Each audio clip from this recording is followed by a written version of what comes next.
그 손 내릴 수 있겠습니까? 사람들로 가득한 회사복도 한가운데 공기가 얼어붙었습니다. 부장의 손이 번개처럼 치켜올랐고 모두가 그 다음 장면을 예상한 순간 누군가는 이미 몸을 앞으로 던지고 있었죠. 그 누구도 예상하지 못했습니다. 단순한 꾸중이 아니었습니다. 감춰졌던 감정, 쌓였던 억압, 말하지 못했던 진실이 한꺼번에 터져 나오는 순간이었거든요. 그리고 그 중심에는 이유도 모른 채 숨을 삼키고 서 있는 한 남자 예비사위가 서 있었습니다. 모두가 지켜보는 가운데 그 사람의 손이 먼저 올라갔습니다. 누구를 위해서였는지, 무엇을 지키기 위해서였는지 아직 아무도 모릅니다. 다만 분명한 건 그 한 번의 움직임이 이들의 인생을 완전히 갈라놓을 시작이었다는 것뿐이었죠. 새벽 5시 반 알람이 울리기 전에 도윤은 이미 눈을 떴습니다. 오래된 습관이었죠. 침대 옆 작은 테이블 위에는 어머니가 보내신 혈압약 사진이 휴대폰 화면에 떠 있었어요. 어젯밤 자기 전에 확인하려다 깜빡 잠든 것이었습니다. 엄마, 아침에 약 드셨어요? 통화 버튼을 누르자 어머니의 목소리가 들려왔습니다. 괜찮다는 말투였지만 도윤은 알고 있었어요. 새벽부터 전화를 받으신 어머니가 혼자 부엌에서 물을 끓이고 계실 거라는 거요. 걱정 마. 아버지 약도 챙겨드렸어. 너나 아침 잘 챙겨 먹고. 짧은 통화를 마치고 도윤은 반지하 방 작은 창문으로 스며드는 희미한 빛을 바라봤습니다. 서울 변두리 낡은 빌라 지하. 이곳에서 사는 지 벌써 3년째였죠. 계약직 시절부터 지금까지 정규직이 되어도 여전히 이 좁은 공간에 머물고 있었습니다. 지하철 안은 출근길 사람들로 빼곡했습니다. 도윤은 손잡이를 잡고 서서 창밖을 바라봤어요. 그때 옆에서 비틀거리는 노인 한 분이 눈에 들어왔습니다. 이르는 넘어 보이는 할아버지였죠. 주변 사람들은 모두 휴대폰만 들여다보고 있었습니다. 도윤은 잠시 망설였어요. 자리에 앉아 있는 사람들 중 누군가는 분명 자신보다 여유가 있을 텐데 왜 자기가 나서야 하나 싶었죠. 하지만 결국 할아버지께 다가가 자리를 양보했습니다. 괜찮습니다. 제가 곧 내려요. 아니에요. 앉으세요. 저는 한참 더 가야 해서요. 할아버지는 고맙다는 말을 여러 번 하셨습니다. 도윤은 괜찮다며 웃었지만 주변의 시선들이 느껴졌어요. 어떤 이들은 민망해하는 표정이었고 어떤 이들은 여전히 무관심했죠. 강성그룹 본사 로비에 들어서자 차가운 대리석 바닥이 발걸음마다 딱딱한 소리를 냈습니다. 높은 천장, 거대한 유리창, 그리고 바쁘게 오가는 사람들. 모두가 어딘가 급한 듯 예민한 표정으로 걸어갔어요. 로비 한쪽에서는 청소 노동자 몇 명이 카트를 끌고 조용히 움직이고 있었습니다. 그들은 마치 풍경의 일부처럼 아무도 눈여겨보지 않는 존재들이었죠. 도윤은 커피 자판기 쪽으로 걸어가다 문득 시선을 멈췄습니다. 로비 구석에서 한 남자가 무릎을 꿇고 바닥에 붙은 껌을 떼어내고 있었어요. 50대 후반에서 60대쯤 되어 보이는 깊게 파인 주름과 단단해 보이는 어깨를 가진 사람이었습니다. 청소복 소매가 팔뚝까지 거쳐 있었고 손등에는 세월의 흔적이 가득했죠. 그때였습니다. 정장 차림의 한 직원이 종이컵을 들고 지나가다 실수로 커피를 쏟았어요. 갈색 액체가 방금 닦은 바닥에 번졌습니다. 아, 여기 치워요. 그 직원은 뒤도 돌아보지 않고 그렇게 말한 뒤 엘리베이터로 향했습니다. 사과도 미안하다는 표정도 없었어요. 도윤은 불편한 마음이 들었지만 이내 고개를 돌렸습니다. 회사에서는 원래 그런 거니까요. 엘리베이터 앞에서 기다리던 도윤은 다시 한번 그 청소 반장을 봤습니다. 이번에는 청소 카트를 밀고 있었는데 누군가 급하게 지나가면서 카트를 세게 쳤어요. 휴지 몇 묶음이 바닥에 떨어졌지만 그 사람은 죄송하다는 말 한마디 없이 사라졌습니다. 도윤은 잠시 망설였어요. 늦으면 안 되는데, 하지만 그냥 지나치기엔 마음이 불편했죠. 결국 몇 걸음 되돌아가 카트를 세워주고 바닥에 떨어진 휴지를 주워 올려놨습니다. 괜찮으세요? 아, 괜찮아요. 고맙습니다. 청소반장은 웃으며 대답했지만 그 눈빛이 묘하게 오래 남았어요. 깊고 차분한 뭔가를 오래 지켜본 사람의 눈이었습니다. 도윤은 어색하게 고개를 숙이고 엘리베이터에 올랐습니다. 마케팅팀 사무실에 도착하자 동료들이 하나둘 출근하고 있었어요. 책상에 가방을 내려놓는데 옆자리 김 과장이 말을 걸었습니다. 도윤 씨, 오늘 오 부장님 기분 안 좋으신가 봐. 아침부터 얼굴이 굳어 계시더라. 승진 심사 때문인가요? 그런가 봐. 요즘 다들 조심하고 있어. 괜히 눈에 띄지 말자고. 도윤은 고개를 끄덕였습니다. 오창률 부장은 팀에서 가장 권위적인 사람이었어요. 상무 앞에서는 고개를 숙이지만 아래 사람들에게는 언제나 명령조였죠. 도윤은 계약직에서 정규직이 된 케이스였기에 더욱 조심스러울 수밖에 없었습니다. 점심시간이 지나고 오후가 되자 복도에서 오창률 부장의 목소리가 들렸어요. 야, 이게 뭐야? 다시 해. 막내 사원이 고개를 숙인 채 회의실에서 나오는 모습이 보였습니다. 도윤은 자리에 앉아 서류를 정리하면서도 가슴 한편이 답답했어요. 퇴근 무렵 도윤은 회사 근처 카페에서 세아를 만났습니다. 강세아, 기획실 실장이자 도윤의 연인이었죠. 두 사람은 1년 전부터 조용히 만나고 있었지만 회사에서는 철저히 비밀이었습니다. 오늘 회사 어땠어? 세아가 커피를 마시며 물었어요. 도윤은 잠시 고민하다 대답했습니다. 그냥 평소랑 비슷해요. 좀 피곤하긴 하지만요. 우리 관계 아직은 비밀로 하자. 알지? 도윤은 고개를 끄덕였습니다. 알고 있었어요. 회사 안에서 둘의 관계가 알려지면 어떤 소문이 돌지, 어떤 시선을 받을지. 하지만 가끔은 이렇게 숨어야 하는 게 옳은 건가 싶기도 했죠. 집에 돌아온 도윤은 부모님과 영상통화를 했습니다. 화면 속 어머니는 건강검진 결과 이야기를 꺼냈어요. 혈압이 조금 높게 나왔대. 약 먹으면 괜찮다는데 내 아버지 당뇨도 조심해야 하고. 엄마, 너무 무리하지 마세요. 제가 이번 달에 병원비 보낼게요. 됐어. 내가 모은 돈 아껴야지. 나중에 결혼도 해야 하는데. 통화를 끝내고 도윤은 작은 창문 밖을 바라봤습니다. 서울의 밤은 여전히 밝았지만 이 좁은 방 안은 고요했어요. 그 시각 텅 빈 강성그룹 로비에서는 한 남자가 허리를 펴고 창밖 야경을 바라보고 있었습니다. 청소복을 입은 그 남자 강태범은 낮게 중얼거렸죠. 오늘 저 친구 눈이 괜찮더군. 그의 얼굴에는 묘한 미소가 스쳤습니다. 아침부터 비가 내렸습니다. 도윤은 우산을 챙겨 나왔지만 회사 로비에 들어서자마자 바닥이 미끄러웠어요. 젖은 대리석 위를 조심스럽게 걸어가는데 앞서가던 여직원 한 명이 갑자기 미끄러지며 비틀거렸습니다. 그 순간 청소 카트를 끌고 가던 태범이 재빨리 손을 뻗어 여직원의 팔을 잡아줬어요.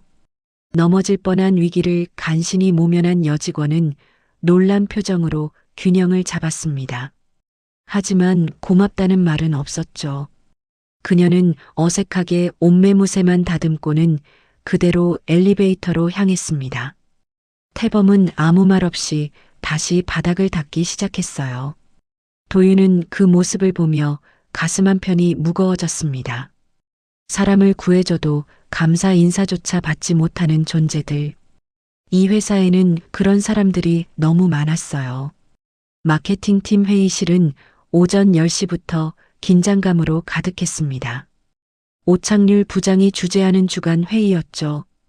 회의실 상석에는 전략기획실 상무가 앉아 있었고 오 부장은 그 앞에서 유독 목소리 톤이 부드러워졌어요. 상무님, 이번 분기 목표는 저희 팀이 책임지고 달성하겠습니다. 그래요, 오 부장. 믿고 있어요. 하지만 상무가 나가자마자 오 부장의 얼굴이 굳어졌습니다. 그는 팀원들을 둘러보며 날카로운 목소리로 말했어요. 요즘 애들은 말기도 못 알아듣나. 내가 몇 번을 말해야 돼? 막내 김사원이 고개를 푹 숙였습니다. 도윤은 옆에 앉아 서류를 정리하며 입술을 깨물었어요. 회의 자료 대부분은 자신이 밤새 준비한 것이었지만 오 부장은 마치 자기가 다 한 것처럼 설명했죠. 이 방향은 내가 어젯밤에 정리한 거야. 다들 이걸 기준으로 움직이도록. 도윤의 기획안이었습니다. 하지만 아무도 정정하지 않았어요. 옆자리 박 과장이 도윤의 눈치를 살피며 작게 속삭였습니다. 그냥 넘어가. 다들 그렇게 살아.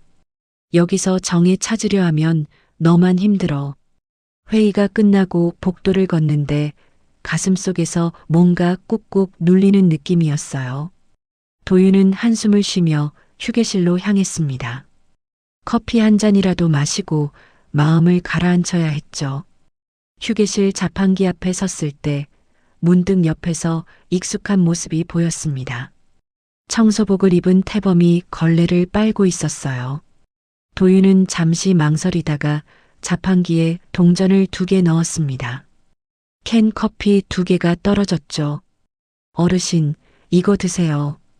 도윤이 커피 한 캔을 건네자 태범은 놀란 표정으로 손을 저었습니다. 아니에요, 괜찮습니다. 그냥 제가 마시려다가 2개 뽑았어요. 버리기 아까워서요. 태범은 잠시 도윤의 얼굴을 바라보다가 조심스럽게 커피를 받았어요. 두 사람은 창가에 나란히 서서 캔을 땄습니다. 젊은 사람들, 요즘 회사 생활이 더 힘들어 보이네요. 태범의 말에 도윤은 쓴웃음을 지었습니다. 어르신 일도 만만치 않으시잖아요. 하루 종일 서 계시는데. 그래도 나는 혼자 하는 일이라 마음은 편해요. 자네는 사람들 사이에서 치이는 게 더 힘들겠어. 도윤은 대답하지 못했어요. 그 말이 너무 정확했기 때문이었죠. 태범은 커피를 한 모금 마시고는 조용히 말했습니다. 젊을 때는 몰랐는데 나이 들고 보니까 알겠더라고요. 사람이 사람을 어떻게 대하느냐가 제일 중요하다는 거. 그 말이 가슴 깊숙이 스며들었습니다. 도윤은 고개를 끄덕이며 빈 캔을 쓰레기통에 버렸어요. 한편 전략기획실에서는 강세아가 책상 앞에 앉아 한숨을 쉬고 있었습니다. 오전 내내 이어진 임원회의에서 그녀는 또 한 번 미묘한 견제를 느꼈어요. 강 실장, 너무 앞서가면 사람들이 부담스러워해요. 한 임원의 말이었습니다. 직접적인 비판은 아니었지만 세아는 알고 있었죠. 여자가 너무 세 보이면 안 된다는 뒷말이 돌고 있다는 거요. 실력으로 이 자리까지 왔지만 여전히 성별이라는 보이지 않는 벽이 존재했습니다. 세아는 창밖을 바라보며 도윤을 떠올렸어요. 그와 함께 있을 때만은 이런 무게를 잠시 내려놓을 수 있었죠. 하지만 회사에서는 그럴 수 없었습니다. 둘의 관계가 알려지는 순간 또 다른 소문이 만들어질 테니까요. 점심시간이 되었습니다. 구내식당은 사람들로 붐볐어요.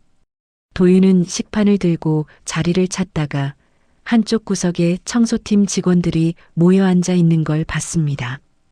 그들 사이에 태범도 있었죠. 이상했어요. 넓은 식당인데 청소팀이 앉은 테이블 근처는 유독 빈자리가 많았습니다. 사람들이 의식적으로 피하는 것 같았어요. 도윤은 잠시 망설였습니다. 그곳에 앉으면 동료들의 시선을 받을 게 분명했죠. 하지만 도윤은 걸음을 옮겼습니다. 청소팀 테이블 맞은편에 자리를 잡고 앉았어요. 태범이 놀란 표정으로 도윤을 봤습니다. 여기 앉아도 되죠? 물론이죠. 자리가 남는데요. 밥을 먹는 동안 주변에서 수군거리는 소리가 들렸어요. 하지만 도윤은 신경 쓰지 않으려 했습니다. 그때였습니다. 야, 아저씨. 여기 말고 저쪽 먼저 치워요. 오창률 부장의 목소리였습니다. 그는 식판을 들고 지나가다가 밥을 먹고 있던 태범에게 반말로 명령했어요. 태범은 수저를 든 채 멈칫했지만 곧 조용히 대답했습니다. 지금 식사 중인데요. 식사는 나중에 하고 일부터 해요. 손님들 불편해하잖아. 도윤은 숟가락을 놓았습니다. 가슴속에서 무언가 치밀어 올랐어요.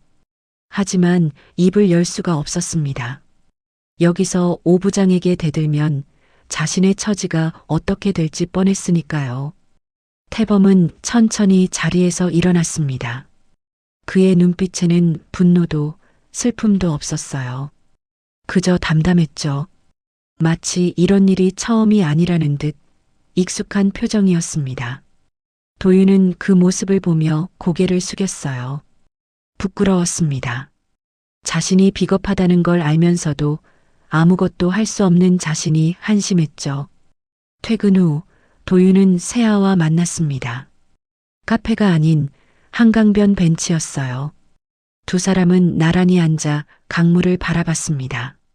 오늘 점심때 일 봤어. 세아가 먼저 말을 꺼냈습니다. 도윤은 놀라서 그녀를 봤어요. 봤어요? 어디서요? 식당 입구에서 오 부장이 청소하시는 분한테 반말하는 거. 당신도 거기 앉아 있었잖아. 도윤은 아무 말도 할 수 없었습니다. 세아는 한숨을 쉬며 말을 이었어요. 당신은 너무 이상적인 얘기만 해. 회사는 그런 곳이 아니야. 살아남으려면 적당히 타협해야 해. 그래도 틀린 건 틀리다고 말할 수 있어야 하는 거 아니에요? 그렇게 정의로운 척하면 당신만 손해야. 나도 그렇게 살다가 얼마나 많이 찍혔는데. 두 사람 사이에 침묵이 흘렀습니다. 도윤은 세아의 말이 틀렸다고 생각하지 않았어요. 하지만 동의할 수도 없었죠. 세아는 자리에서 일어나며 작게 말했습니다. 우리 오늘은 각자 집에 가자. 머리 좀 식혀야 할 것 같아. 도윤은 고개를 끄덕였습니다. 세아가 떠난 뒤 그는 혼자 한강을 바라봤어요. 물은 여전히 흐르고 있었지만 마음은 점점 더 무거워졌습니다. 그날 밤 태범은 혼자 집에 돌아와 식탁에 앉았습니다. 작은 아파트, 간단한 반찬들.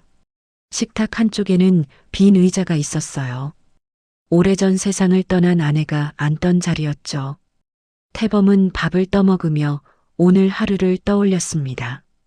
사람들의 무심함, 오창률의 무례함, 그리고 도윤의 작은 친절.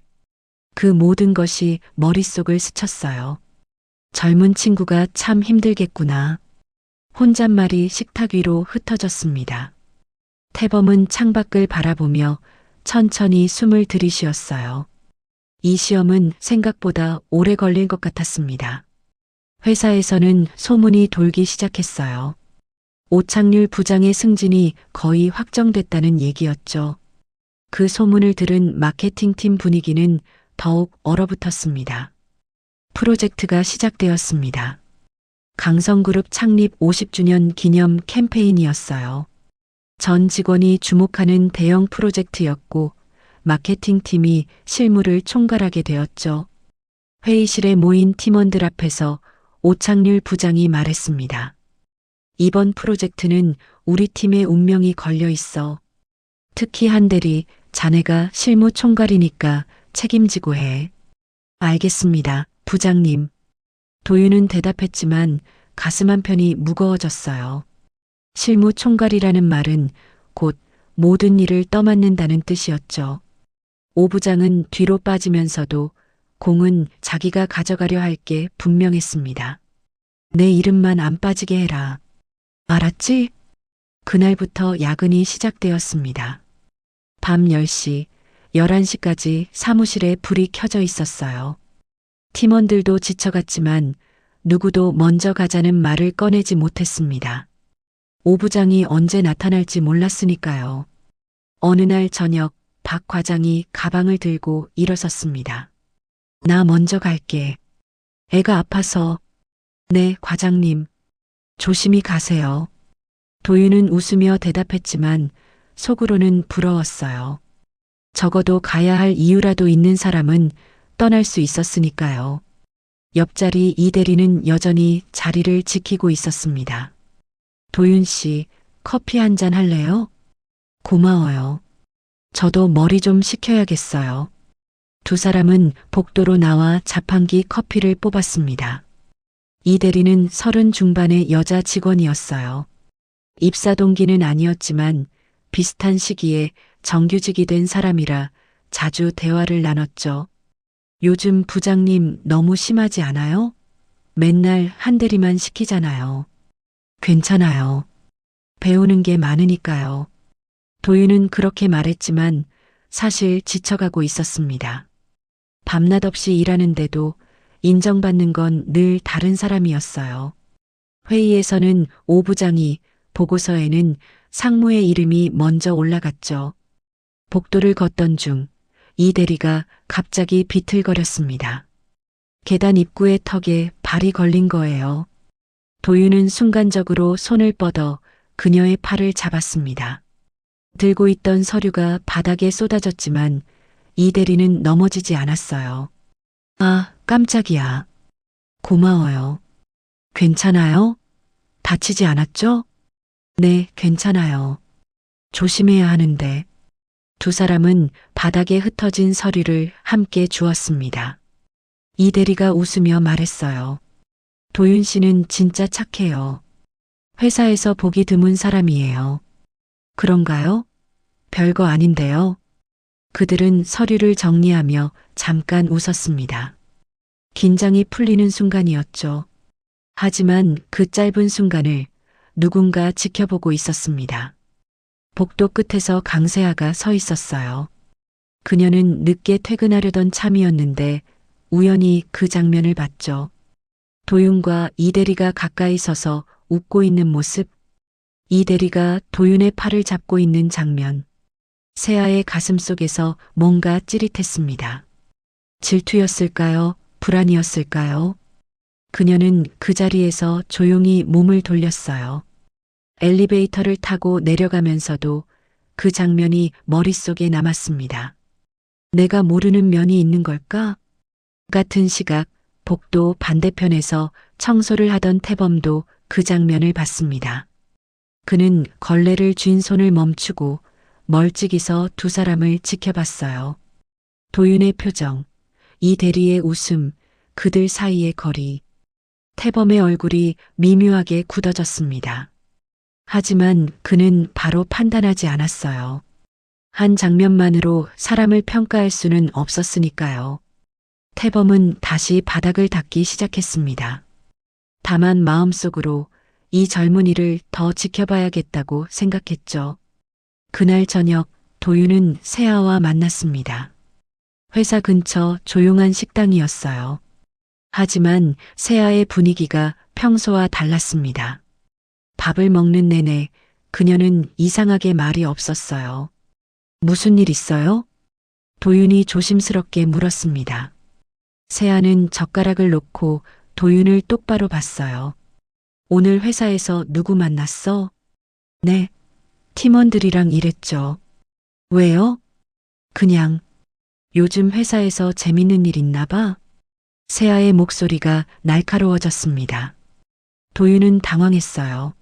무슨 말을 하는 건지 이해할 수 없었죠. 무슨 말씀이세요? 요즘 프로젝트 때문에 죽겠는데요. 그래. 그런데도 복도에서 웃을 여유는 있더라. 도윤은 그제야 깨달았습니다. 세아가 아까 그 장면을 봤다는 걸요. 이 대리와 함께 서류를 줍던 순간을 세아 씨, 그건 오해예요. 이 대리가 넘어질 뻔해서 제가 잡아준 거예요. 오해? 나는 내 눈으로 봤어. 정말이에요. 아무 일도 없었어요. 세아는 한숨을 쉬었습니다. 그녀도 알고 있었어요.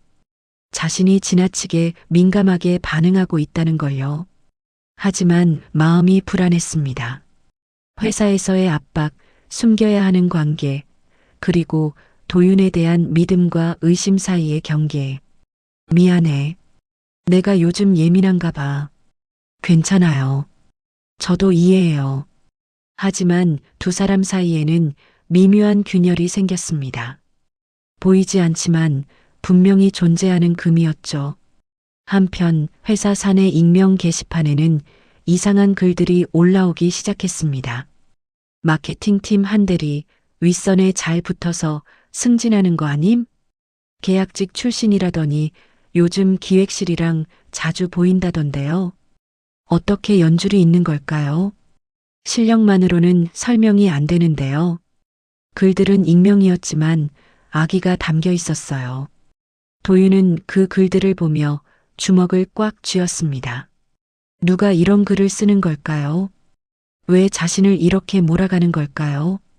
다음 날 아침 프로젝트 킥오프 회의가 열렸습니다. 전 임원진이 참석한 자리였어요. 도윤은 준비한 자료를 발표했습니다. 밤을 새워 만든 기획안이었죠. 발표가 끝나자 몇몇 임원들이 고개를 끄덕였습니다. 하지만 오창률 부장이 갑자기 끼어들었어요. 한대리 잘했어. 하지만 알지? 실수하면 다 내 책임인 거. 회의실이 조용해졌습니다. 오 부장의 말은 칭찬이 아니었어요. 압박이었죠. 도윤은 고개를 숙였습니다. 알겠습니다, 부장님. 좋아. 잘하면 승진도 고려해 볼 수 있을 거야. 물론 내가 추천해야 가능하겠지만 그 말을 듣는 순간 도윤은 가슴이 답답해졌어요. 오 부장은 자신을 완전히 장악하고 있었습니다. 성공하면 자기 공, 실패하면 도윤의 책임. 그런 구조였죠. 그날 밤 도윤은 늦게까지 남아 일했습니다. 사무실은 텅 비어 있었고 청소팀만 복도를 오갔어요. 도윤은 쓰레기를 버리러 나갔다가 복도에서 태범과 마주쳤습니다. 아직도 일하세요? 태범이 물었습니다.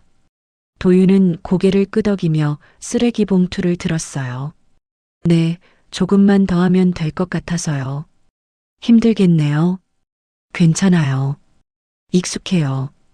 도윤은 쓰레기를 버리고 태범 옆에서 잠시 쉬었습니다. 창밖으로 서울의 야경이 보였어요. 수많은 불빛들이 반짝이고 있었죠. 어르신, 솔직히 말하면요. 도윤이 조심스럽게 입을 열었습니다. 사실 요즘 뭘 잘못하고 있는 건지 헷갈립니다. 열심히 하는데도 인정받지 못하고 성실하게 하는데도 오해받고요. 태범은 도윤의 얼굴을 지그시 바라봤어요.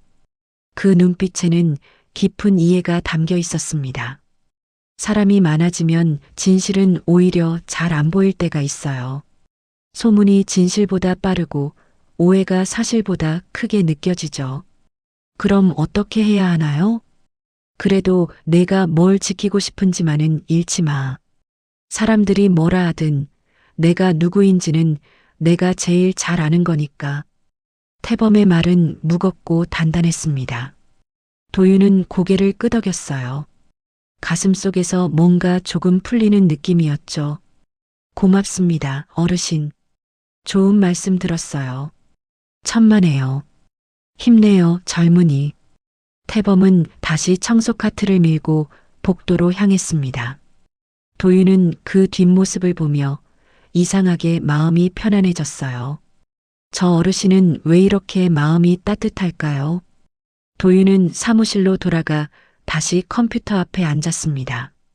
일을 마무리하고 내일을 준비해야 했죠. 하지만 이제는 조금 더 단단한 마음으로 할 수 있을 것 같았습니다. 밤은 깊어갔고 회사 건물은 조용했습니다.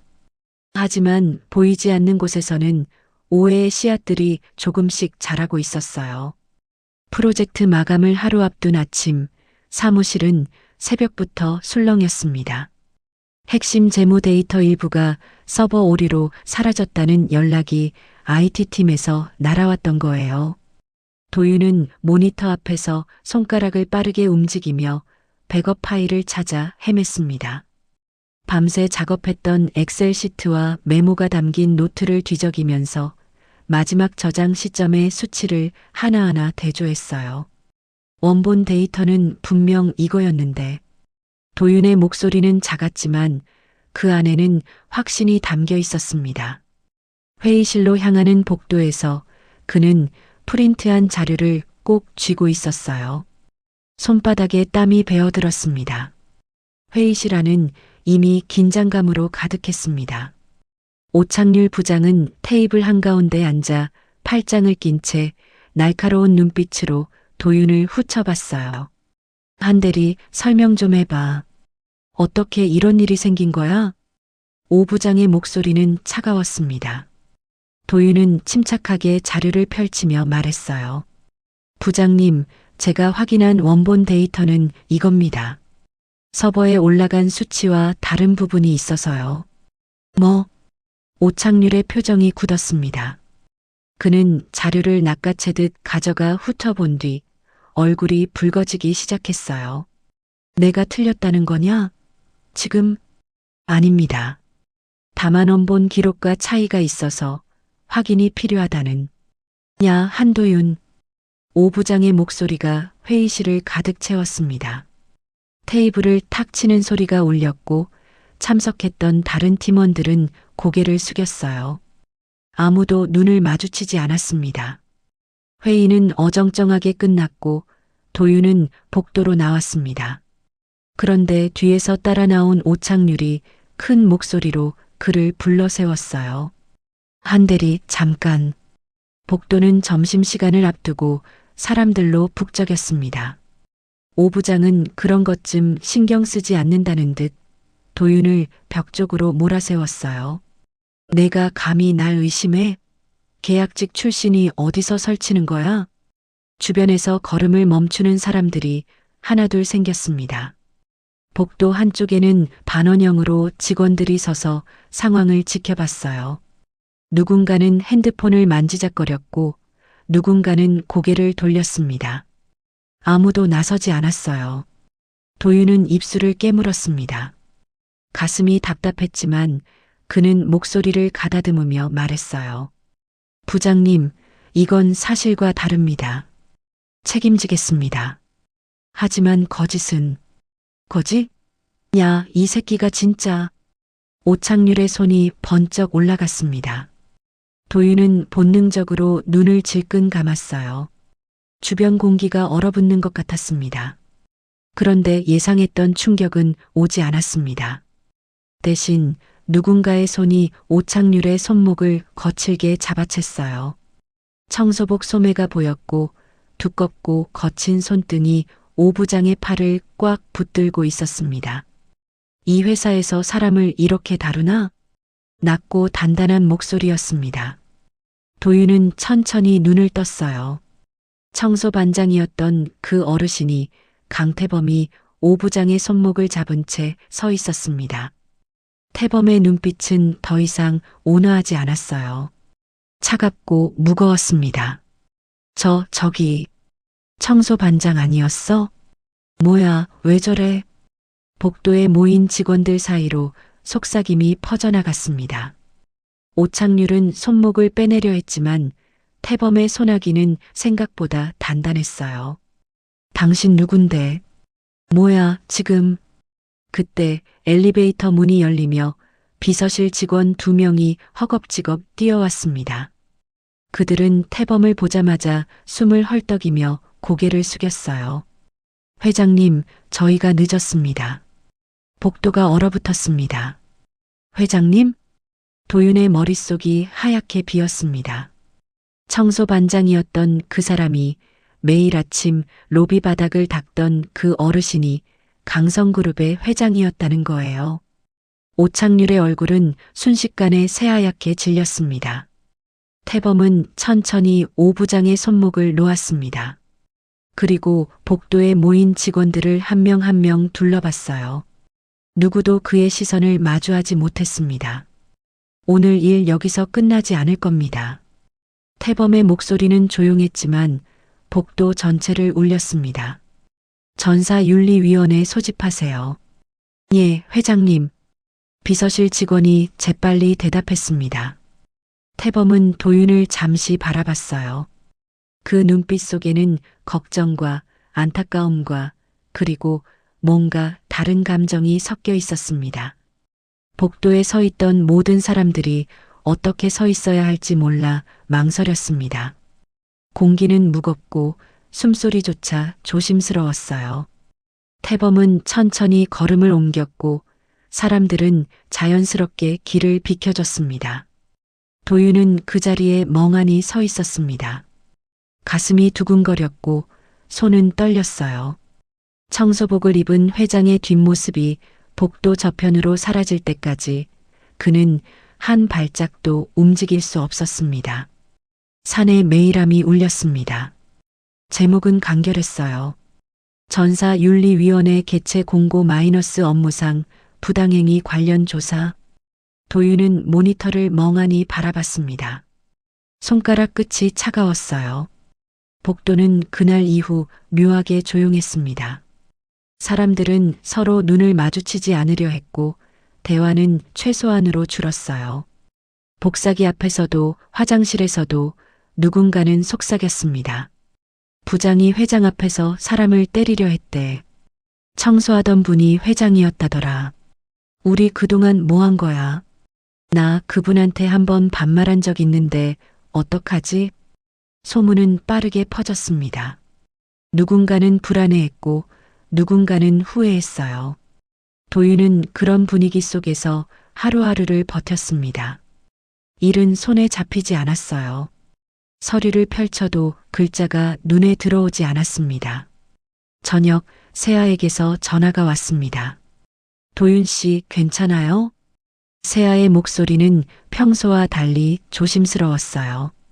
도윤은 핸드폰을 귀에 대고 한참을 말없이 있었습니다. 잘 모르겠어요. 그냥 멍한 것 같아요. 미안해요. 내가 더 일찍 나섰어야 했는데. 세아의 목소리가 떨렸습니다. 그녀 역시 그날 복도에 있었어요. 하지만 아버지가 먼저 움직였죠. 세아는 그게 자꾸 마음에 걸렸습니다. 딸로서 그리고 같은 회사 사람으로서 자신이 할 수 있는 일이 있었을 텐데. 세아 씨 잘못이 아니에요. 도윤은 작게 웃으며 말했습니다. 하지만 그 웃음은 어딘가 쓸쓸했어요. 윤리위원회가 열린 날 대강당은 이른 아침부터 사람들로 가득 찼습니다. 앞줄에는 임원들이, 그 뒤로는 부장급과 차장급이, 그리고 뒷줄에는 실무 직원들이 자리를 잡았어요. 한쪽 구석에는 청소팀과 경비팀 직원들도 앉아 있었습니다. 그들의 표정은 어색했어요. 이런 자리에 불려온 게 처음이었으니까요. 단상 위로 강태범 회장이 올라왔습니다. 더 이상 청소복이 아니었어요. 깔끔한 정장 차림이었지만 그의 눈빛은 여전히 단단했습니다. 오늘 이 자리는 개인 감정의 문제가 아닙니다. 태범의 목소리가 강당을 채웠습니다. 이 회사가 사람을 어떻게 대하는지, 우리가 무엇을 지키며 일해야 하는지에 대한 문제입니다. 사람들은 숨을 죽이고 그의 말을 들었습니다. 도윤은 뒷좌석에 앉아 손을 꼭 쥐고 있었어요. 손바닥에 땀이 배었습니다. 단상 옆 스크린에 영상이 재생됐습니다. 복도 CCTV 화면이었어요. 오창률 부장이 도윤을 몰아세우는 장면, 폭언을 쏟아내는 모습, 그리고 손을 번쩍 들어 올리는 순간까지 강당은 숨소리조차 들리지 않을 만큼 조용했습니다. 이건 폭력입니다. 태범이 말했습니다. 권력을 이용한 폭력이고 사람의 존엄을 짓밟는 행위입니다. 이어서 두 번째 자료가 공개됐습니다. 프로젝트 데이터 조작 과정이었어요. IT 담당자의 진술서, 이메일 기록, 접속 시간 로그가 차례대로 스크린에 떴습니다. 오창률이 IT 직원을 압박해 수치를 바꾸게 했다는 증거들이었죠. 업무상 부정은 회사 전체를 위험에 빠뜨립니다. 태범의 목소리는 낮았지만 묵직했어요. 하지만 더 큰 문제는 이런 일이 가능했던 조직 문화입니다. 세 번째 자료가 나왔습니다. 사내 익명 게시판 캡처였어요. 마케팅팀 한 대리 윗선에 붙어서 승진하는 거 아니냐. 계약직 출신이라더니 요즘 기획실이랑 자주 보인다는 글들이 스크린 가득 펼쳐졌습니다. 그리고 그 아래 신고가 들어왔음에도 삭제되지 않았다는 관리 기록까지. 루머를 방치하는 것도 폭력입니다. 태범이 도윤을 향해 시선을 돌렸습니다. 도윤은 고개를 들어 그를 마주봤어요. 태범의 눈빛은 따뜻했습니다. 그럼에도 한대리는 끝까지 업무를 포기하지 않았습니다. 거짓에 동참하지 않았고 진실을 지키려 했습니다. 강당 여기저기서 한숨소리가 새어나왔습니다. 누군가는 고개를 끄덕였고 누군가는 눈을 붉혔어요. 오창률은 단상 한쪽에 서 있었습니다. 그의 얼굴은 흙빛이었어요. 부장님, 할 말 있으십니까? 태범이 물었습니다. 오창률은 입술을 떨며 말했어요. 그건 제 의도가 아니었습니다. 오해가 아닙니다. 태범이 끊었습니다. 증거가 있고 기록이 있습니다. 그리고 무엇보다 당신 앞에 서 있던 사람들의 상처가 있습니다. 오창률은 더 이상 말하지 못했습니다. 강당은 다시 고요해졌어요. 이사회는 오창률 부장에 대한 징계 및 해임, 그리고 법적 조치를 의결했습니다. 태범의 선언이 떨어지자 강당 곳곳에서 작은 움직임이 일었습니다.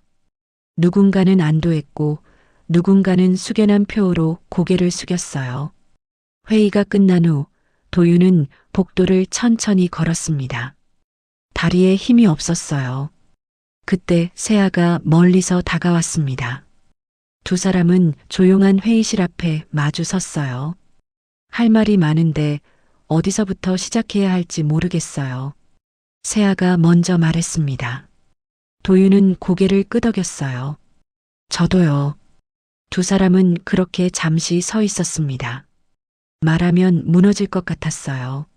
하지만 그 침묵 속에서 서로를 향한 마음만큼은 확실했습니다. 석 달이 흘렀습니다. 강성그룹 본사 로비는 여전히 분주했지만 무언가 달라진 게 있었어요. 아침 회의에서 막내 사원이 손을 들어 의견을 말하자 상무가 고개를 끄덕이며 메모를 했습니다. 좋은 지적이야. 검토해보지라는 말과 함께요. 예전 같았으면 상상도 못할 풍경이었죠. 복도에서 청소 카트를 미는 직원과 마주치면 젊은 사원들이 먼저 수고하세요 하고 인사를 건넸습니다.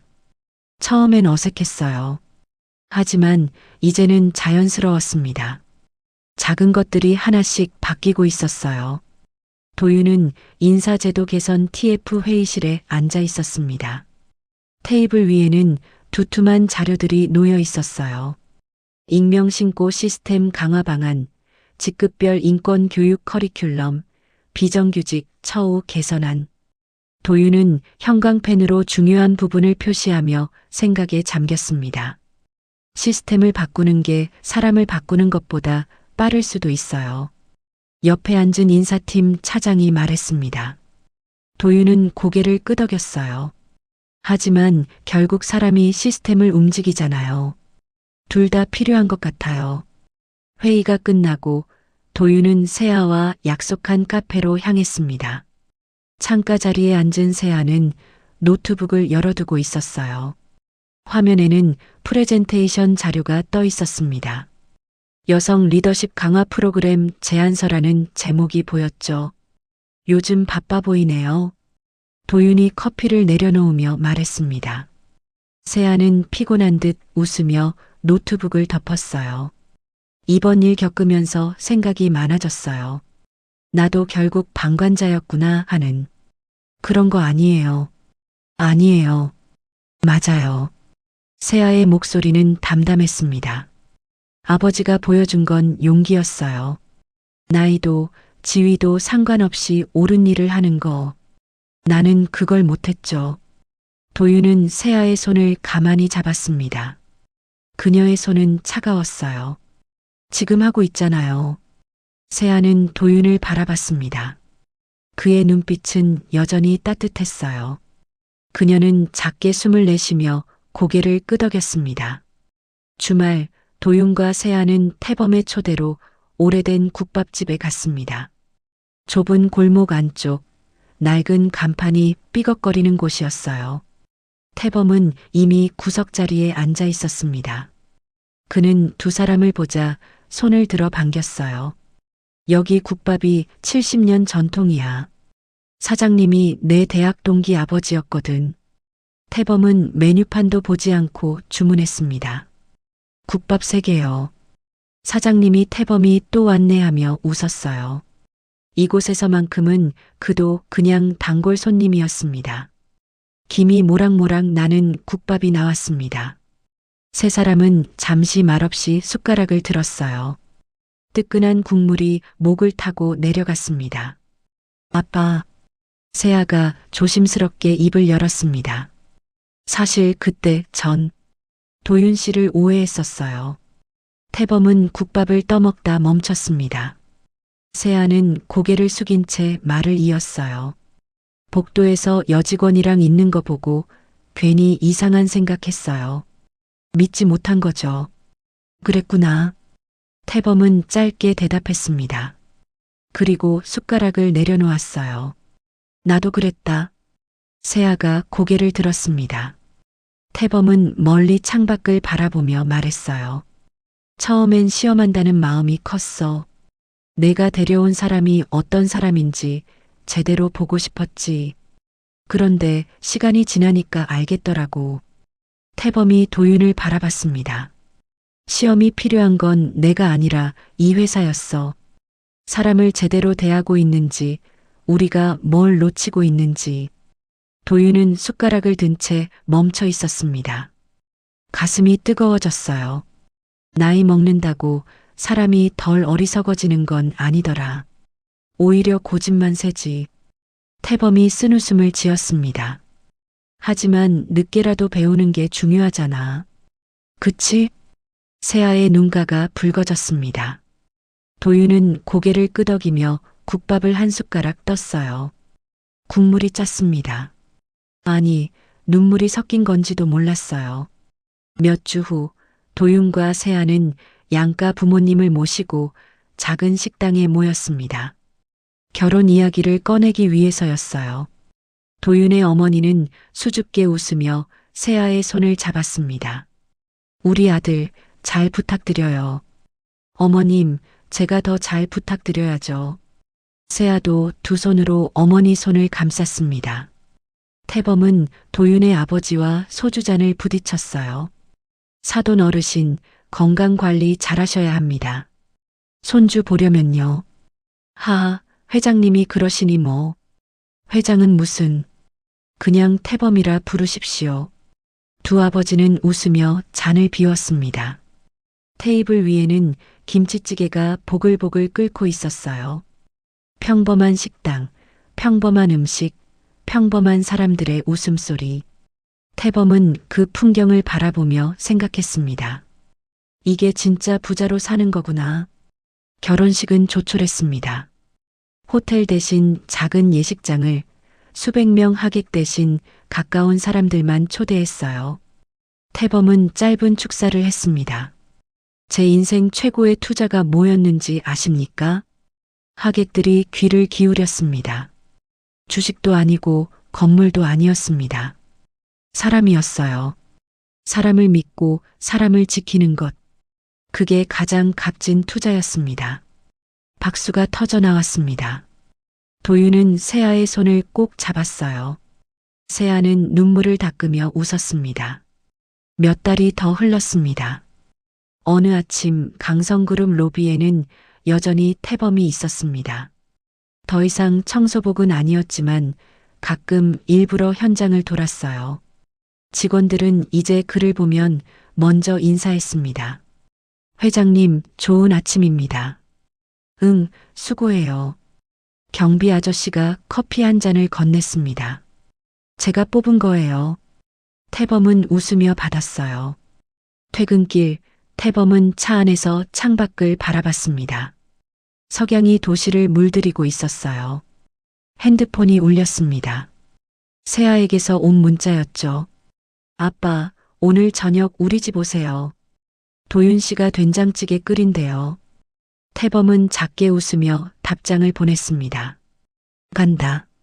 단 2글자였지만 그 안에는 따뜻함이 가득했어요.